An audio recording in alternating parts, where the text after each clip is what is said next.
World of geopolitics में आप सभी का स्वागत है।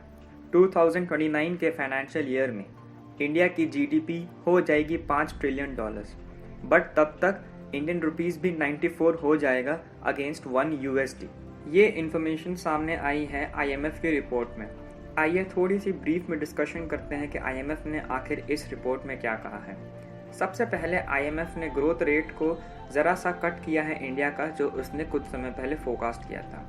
उसके पहले फोरकास्ट के अनुसार इंडिया 9% से बढ़ने वाला था, मगर उसने उसे थोड़ा सा कम करते हुए 8.2% से इंडिया के ग्रोथ रेट को प्रिडिक्ट किया है। आने वाले सालों में ग्रोथ रेट धीरे धीरे बढ़ेगी, जैसे कि 6 से 7 और फिर शायद 8 भी हो सकती है, मगर वापस 2028 के फाइनेंशियल ईयर के आसपास आते आते भारत की ग्रोथ रेट वापस कम होकर 6.2% की हो जाएगी। अब IMF ने जो ये कहा है, कुछ साल बाद $5 ट्रिलियन की इकोनॉमी होने के बाद अगर इंडियन रुपीस 94 हो जाएगा अगेंस्ट 1 USD, तो वो है बहुत ही प्रॉब्लमैटिक भारत के लिए। अगर हमें रुपये को स्ट्रॉन्ग करना है तो उसके लिए एक्सपोर्ट्स को बहुत ज़्यादा बढ़ाना होगा और इंपोर्ट्स में करनी होगी कटौती। बट करंट इकोनॉमिक हालात को देखते हुए ये अभी के लिए तो इम्पॉसिबल है, क्योंकि हम लोग बहुत ही हेवीली रिलायबल है ऑन क्रूड ऑयल, चाहे वो रशिया से हो या फिर अलग नेशन से।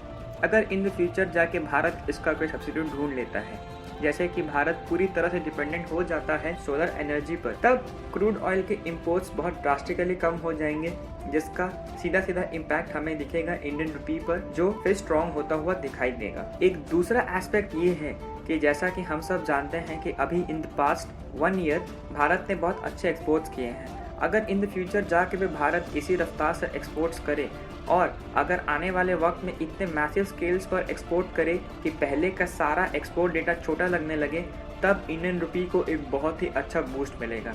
क्योंकि at the end of the day as a nation हमारा गोल तो यही है कि भारत बन जाए एक रिजर्व करेंसी IMF में और दुनिया इंडियन रुपी को एक हार्ड करेंसी के रूप में देखे। अगर आप सोच रहे हो कि एक हार्ड करेंसी क्या है, तो आइए आपको बताते हैं। एक हार्ड करेंसी वही होता है जो बहुत स्ट्रॉन्ग और स्टेबल होता है। मतलब अगर कोई दूसरा देश अपना पैसा या फिर अपनी वेल्थ स्टोर करना चाहता है, तो वो उस करेंसी में रख सकता है और उसे इस बात की गारंटी मिलती है कि वो सेफ रहेगा और वो डूबेगा भी नहीं। जिसके कुछ एग्जाम्पल्स हैं डॉलर, पाउंड, यूरो या फिर स्विस फ्रैंक। हालांकि IMF की ये रिपोर्ट इंडिया के लिए है ज़रूर स्कैरी, बट ये कोई वर्डिक्ट नहीं है, क्योंकि हमारे सरकार ने बहुत ड्रास्टिक चेंजेस किए हैं और आने वाले टाइम पे भी अगर डेनमार्क, जर्मनी और बाकी देशों के साथ अच्छे से काम चलता रहे डिफेंस में या फिर एक्सपोर्ट्स में, प्लस कुछ समय पहले ही GST का रिकॉर्ड टूटते हुए भी देखा हमने, तो इन सब फैक्टर्स को मद्देनज़र रखते हुए ये कह सकते हैं कि IMF की रेटिंग अभी के लिए तो स्कैरी ज़रूर है, बट ये अंत नहीं है। अगर सरकार चाहे तो इसे आराम से चेंज कर सकती है बिना कोई भी प्रॉब्लम के। तो इस वीडियो के लिए इतना ही। अगर आपको ये वीडियो पसंद आई हो तो प्लीज़ हमारे चैनल को ज़रूर सब्सक्राइब करें और हमें अपना सपोर्ट दिखाएं। Thank you.